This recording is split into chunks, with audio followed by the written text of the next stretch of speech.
Hello, this is Donna Jones. She's my dear friend and from Lower Price Hill. And I am Nancy Laird from the Urban Appalachian Community Coalition. And we're going to do Donna's story today. Just get comfortable, Donna. So we're trying to get the history of people's experiences growing up Appalachian. So Donna's here to tell us her story. So you can go for it, darling. Well, I actually was born in Cincinnati at UC, which at the time was called General Hospital. Mm-hmm. My parents lived downtown and over the Rhine. That's where I came home to. We only lived there till I probably was about 6. By that time, my grandma and grandpa had migrated to Price Hill. And so we followed and moved to Lower Price Hill. Are you the oldest? I am the oldest of 7 children, 6 girls, 1 boy. So basically, I grew up in Lower Price Hill. The things that my dad was very strict. So the only thing really that I was allowed to do was to go roller skating with all my cousins. I wasn't allowed out of the backyard. We weren't allowed to do things. He was very strict like that. But then a lot of my cousins lived around me, so I wasn't alone. And then my father is from Corbin, Kentucky, and Hazard, because my grandpa was a coal miner. So they kind of moved to wherever there was work. They came to Cincinnati in the 50s, early 50s. When he came first with some neighbors. And they came here and settled first, and then they sent for their wives. So he didn't come alone, but he came for work. And actually, he got a job at Keebler's. Oh. And he worked there till he passed away. Wow. My uncles, my grandma had 5 boys and 3 girls that lived. And all my uncles actually migrated up here too, and they all got jobs. Some went to Michigan to work in the car factory. So they all got jobs up here too. And only 2 of the kids were actually raised in the city. The 2 babies, my aunt and uncle. And they graduated from youth school. And my uncle actually was on the Reds farm team. Oh. My Uncle Ronnie was actually on the Reds farm team for a long time. But when I was growing up, I didn't realize I was Appalachian. I remember I went to school. I'll never forget this. Because for years I wouldn't eat beans. Not touch a bean. Because I heard a kid say, only poor people eat beans. But I knew every Wednesday, we were going to have beans, potatoes, cornbread, and some kind of meat, pork chop, whatever. Well, I went home and I refused to eat. Well, that didn't sit well with my dad. He said, well, then you won't eat. This isn't a restaurant. I didn't eat beans for years because I thought only poor people eat them. By far, we were poor, but not really poor. We had, a lot of things going for us. I remember when we were growing up, if you did something in the hood, by the time you got home, your mom done knew, your dad done knew, your aunts, your uncles, your grandma, everybody knew. So I feel that when we were growing up, we had a very close-knit community. Nowadays, we don't have that. Yeah. I'm going to tell you a story. My mom and dad divorced, so I went to stay with my mom for a little bit in Kentucky. I was so unhappy. I couldn't fit in. I was so unhappy. I didn't make friends easy. I stayed to myself. Finally, I said, I'm moving back. You were a city girl, huh? I moved back we still lived in the city over there. Right. We did, but it wasn't home. I got back to Lower Price Hill, and it was like, whew, what a relief. I feel that's when my life started getting back on track, and I started being able to do the things I wanted to with the people I wanted to be with. So I do feel that there is something about someplace where you're from. People think, a lot of people think that it doesn't matter, but that's not true. It does matter. And I'm not the only one who has said that. Right. I've had my sister said, we were miserable here, and then when we came back home. So I think that was a really interesting thing for me, is because I never considered myself Appalachian, but really I was. They migrated here because of through the no work. My dad said that when he was little, that he would go into the coal mines, he'd have a bucket, and he would help carry things out for them. And I would listen to the stories. He didn't talk much, but when he got older, he told me these stories. My grandfather is Native American, my dad's father. My grandmother, we're not for sure. All she remembers is coming across the getting off a boat, going across the prairie in a covered wagon and settling in the mountains. Wow. That's all. She was very little. Her people were teachers, farmers. So that's, we don't really know where she came from. She's talked a little bit about Black Irish, but we're not for sure. But like I said, Grandpa was Native American, and we actually have uncles that are chiefs and cousins that are chiefs. So I think that's pretty impressive. But it's really cool, actually. It is, I think. Like I said, they come here for work, and they stayed. They had of course, all the kids came. They had kids here. Me and my cousins grew up in Lower Price Hill.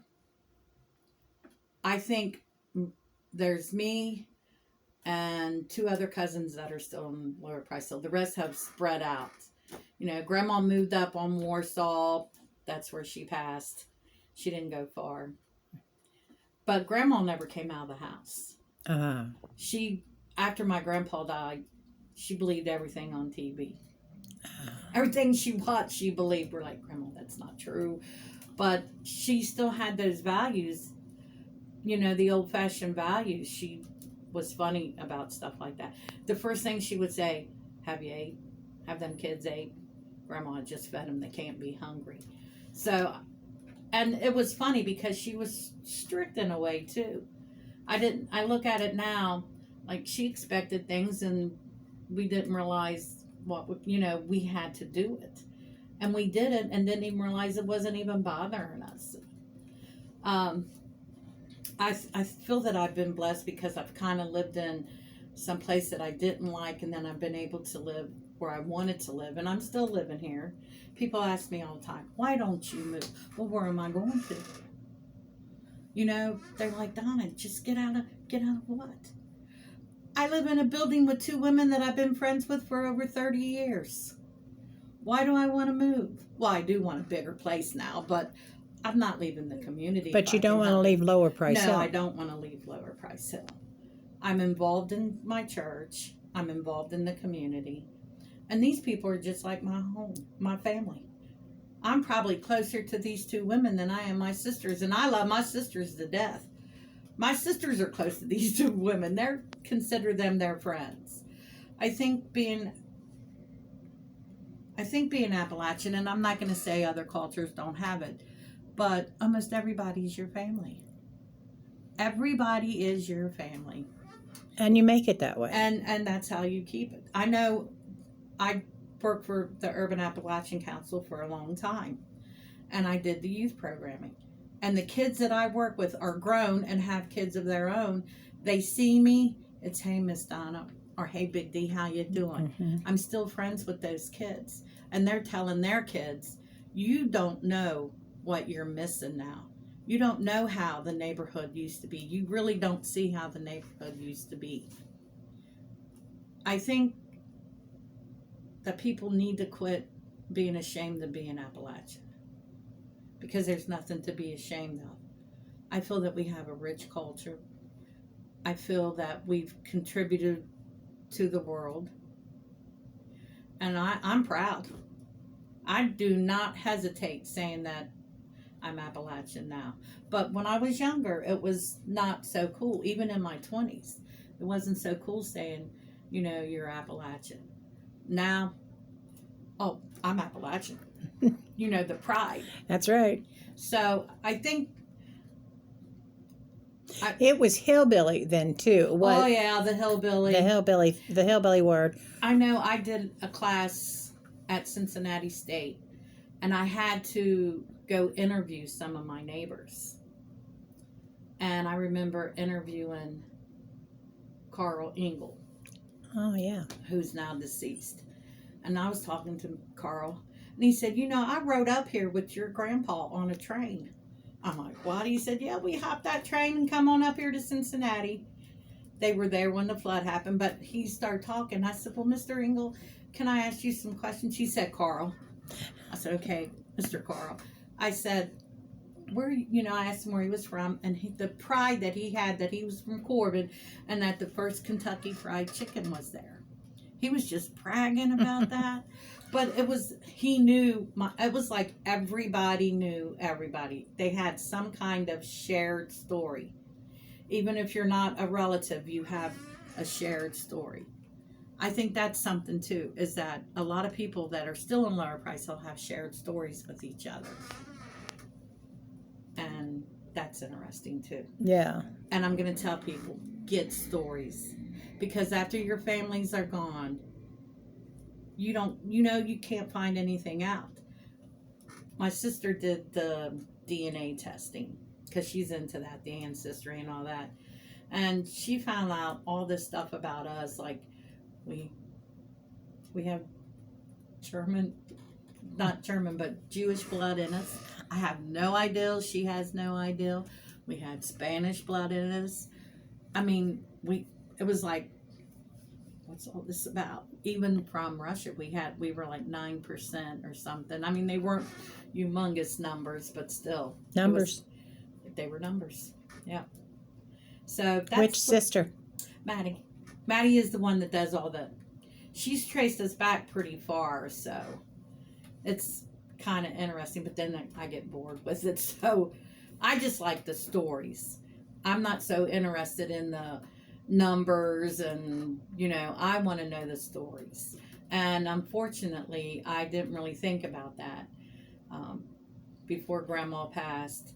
When Dad passed, though, I did start getting stories, and they were hilarious. Some of them, all of them did. He said, well, we were watching something about moonshiners. He said, yep, every last one of us was moonshiners. Just different things, and I enjoyed the stories. Their uncle was their principal.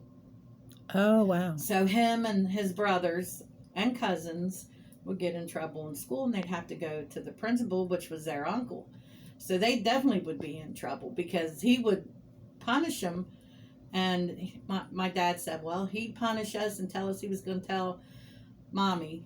And he said, it didn't matter. We still did this. They weren't bad, just things that they would sneak out to go do moonshining or to go fishing. That it's things people did back then. Fishing, hunting. My boys have this love for guns and knives and fishing and all that stuff. In fact, one of them got in trouble over guns because he loves them so much. It's not that he ever used it on anybody or didn't. He just loves guns. My grandson's the same way. He loves to hunt. He hunts. He fishes. But when they hunt, they use bow and arrows even. Yes, they do. Hunter's got a crossbow. And he does hunt with a crossbow. He also uses a gun, though, now. And he's 13. He's 13. Yeah, he's not. In fact, he goes to target practice all the time with his sister, who is registered and has a gun. One of my granddaughters, when she was growing up, every year she'd tell her dad, I want a pink rifle. I want a pink. Pink. She's not quite old enough yet to get her permit to carry a gun. I believe you have to be 21, so she's just 19. But as soon as she's old enough, she's getting a permit to carry a gun. And it's not that they want to hurt people or anything. They just have this love. I don't know if that's an inheritance thing that this love. Genetic. Yeah, I'm like, what is this? But I consider myself very lucky coming from my mom came from Maysville, but her story is way different than my dad's. My mom's dad actually came to the United States as a child. It was him and 7 brothers. And they settled in West Virginia and Kentucky. And I'm not for sure what his people did. I just know they came from England. A lot of them were, I'm going to say, I think a lot of them worked in the coal mines too. And a lot of them were farmers. I remember my mom's grandparents, which was on her mother's side, they had this big farm in Maysville. It was a working farm. Right. They grew tobacco and they did cattle. It was milk cows. They had this big, and they had hired hands. I let all the chickens out when I was little, out of the pen. And they had to catch them? Yeah. I was scared to death of them. And it was really an accident that I was running from them and left the thing. But I remember the food. My gosh. I remember it was like I wake up to this wonderful, we'd have ham and bacon and sausage and biscuits and gravy and eggs and grits and the whole thing. That's where my great-grandfather would eat gravy and tomatoes. And that's where I got my love. I believe that's where I got my love of food. That kind of food. Right. Real food. Real. We had the works, and it seemed like we had just ate, and then they'd be preparing lunch and they fed their hands. So yes. It was like they considered them family too. But they worked hard. Yes, they did. I watched my mom do tobacco, and I was like, never will I ever do that. My dad did tobacco too. It's very hard work. It is hard work. Because then they have to hang it and let it hang upside down. And it's hard work. My dad, when he retired and got older, he would sit on the steps of Myers, right next to Myers, that step, and he would drink a cold beer and do a scratch off. But he never could understand why all them boys hanged on. He said, why aren't they working? Right. I'm like, I don't know, Dad. And he's like, I just don't understand why these men aren't getting jobs. He just couldn't fathom why they weren't working. I know he got in trouble over the cold beer. The police he refused to sign the ticket. So he went down to jail, and I went to court the next morning, me and Rick's nephew. And so the judge was talking to my dad. He said, Mr. Jones, what were you doing? He said, sir, it's hot. I was sitting on the step doing a scratch off and drinking a cold beer.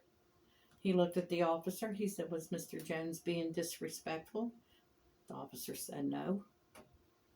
He said, okay. He said, then what made you stop?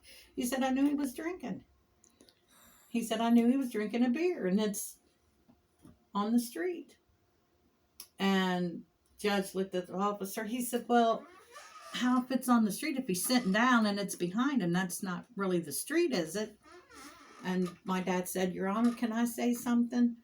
Oh my God, my heart dropped. I'm like, what's he going to say? I kind of sunk down in my chair. He said, Your Honor, I don't understand this. He said, they'll come and mess with me every time. He said, but them boys will be standing on that corner smoking that Mary Jo Wanna, and they will not do one thing to him. That judge looked at that officer. He said, I don't want this man bothered no more. Wow. Unless he's carrying on. He said, if Mr. Jones is just sitting there drinking a beer and doing a scratch off, he said, I don't see how that's a menace to the society. They never arrested my dad again. Oh, that's great. Now, yeah. I never had a good relationship with my dad when I was younger. But when I got older, I had the best relationship in the world with him. So I'm telling everyone, talk to your parents now. While they're here. Why they're here. My mother was murdered, so I didn't get all the stories, and she was murdered when I was younger. So I'm so sorry. But I enjoyed, my kids loved my dad.